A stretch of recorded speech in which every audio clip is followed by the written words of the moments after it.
Make sure to subscribe to this channel for more videos like this.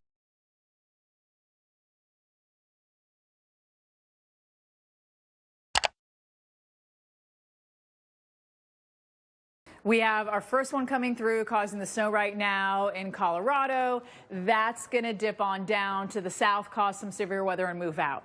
This is storm number 2. This is also going to go through the Four Corners, bring snow, dip south, and then on Thursday into Friday, it really ramps up into the center of the country. So those of us into Chicago, St. Louis, Indianapolis, Detroit, Columbus, it's going to be rain for us here. A little bit of snow on the backside, but the big story is going to be rain Thursday night, even stretching into the northeast, and the same goes into Friday.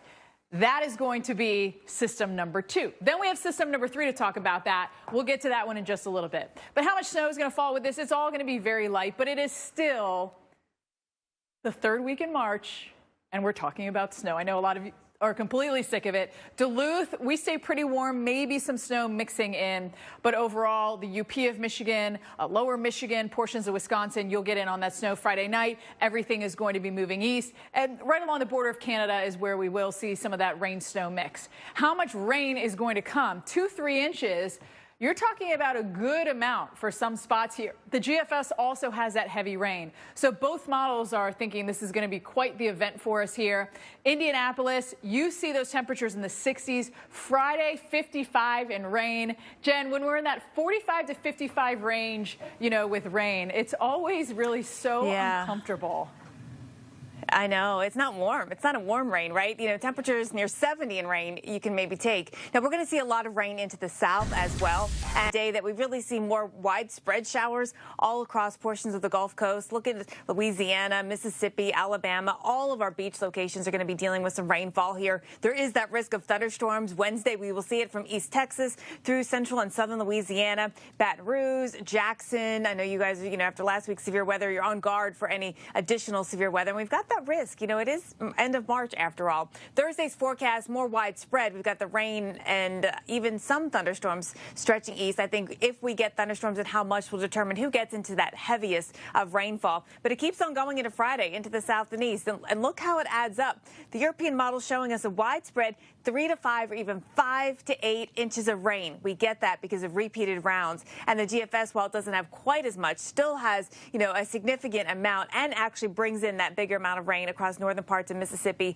and then into Alabama as well. So the past week has been pretty wet across this area. This is what we just saw in the past week. And you see how we're putting more rainfall in this very same area. I know this ground can take a little bit, but you still worry, Steph, about streams and creeks and too much coming in at once, especially in places like Atlanta by this weekend. Yeah, that is the problem. Yep. Well, Jen, we want to leave you with some beautiful music for the most unusual audience. Today, it's all about the snow.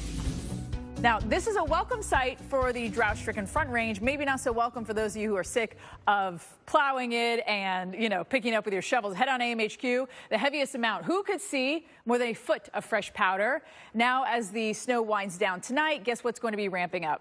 The severe weather. So ahead in 4 minutes when the southern plains are going to need to be on alert for the threat of damaging winds, hail, and you can't rule out tornadoes. The bad news for you, for your end of the week, I should say, is it's going to be soggy. And that really stretches right into our Friday and beyond. At 20 past, we'll focus on who has the greatest risk for flooding as we see round after round of rain. I mean, we're talking over a month's worth in some spots. Good Monday morning, and thanks for joining us on AMHQ. I'm meteorologist Stephanie Abrams, alongside meteorologist Jen Carfagno and Tevin Wooten. A very busy week that could look like this for some of you. We want to take you to Castle Rock, Colorado. Snow is good news for those spring breakers hoping to hit the slopes in Colorado. This was the scene Sunday in Castle Rock, just south of the Denver metro. They had about 5 inches of snow. And we had 2.4 inches falling at the Denver airport. The Mile High City now sitting at their 5th snowiest March on record. And Jen, we only need 5.8 to tie the record, 5.81 to break the record. The big question is, will we be able to do it with these next 3 rounds? Yeah. Well, exactly, Steph. And 5.8 inches of snow is a little harder to get than you might think, especially because of where the airport is. Sits out just a little bit. It's not nestled into the mountains. You don't get that, sort of the benefit of the upslope right there like you do in the mountains in some of those bigger totals. But let me show you where we are, what we have coming our way, because we've got some snow chances. Now, as Steph mentioned, 5th snowiest March on record. Certainly that big snow that we had last weekend pushes the head into this, where we picked up 27.1 at the airport just at that event alone. Winter storm warnings are up south of the area and back towards ski country, right along the I-70 border corridor is where you have those winter storm warnings that still last through this morning. But winter weather advisories extend a little further south down into New Mexico. The Sangre de Cristo is picking up more than a foot of snow there. There's not a winter weather advisory in Santa Fe, but you may see some snow showers. A lot colder, too. Temperatures are going to be in the 40s. So get ready for that. And then as we get you into the next several days, watch what happens. There's another system that is actually diving down into the northwest. It's bringing snow to the Cascades in Washington and Oregon today. So we've got a couple of snow chances coming our way. Today we're watching, of course, for that snow into central and southern Colorado and then New Mexico. We've got our surface low. We've got the upslope. We've got everything working with us except we don't have the system staying put for days like we did last weekend, right? So that's why this isn't another 2-foot snowstorm. Still, it's snowing out there. Colorado Springs already picked up 7 inches at... So would you stay up, so if you lived in a place like maybe northern Wisconsin or northern Maine where they get to see this often, would you stay up every single time there's a chance? Would I? Probably. I'm pretty obsessed with them. Yeah, I know, but right at some point you got to sleep. But yeah, well, that's true. That's true. The schedule works out for that. I want to take you.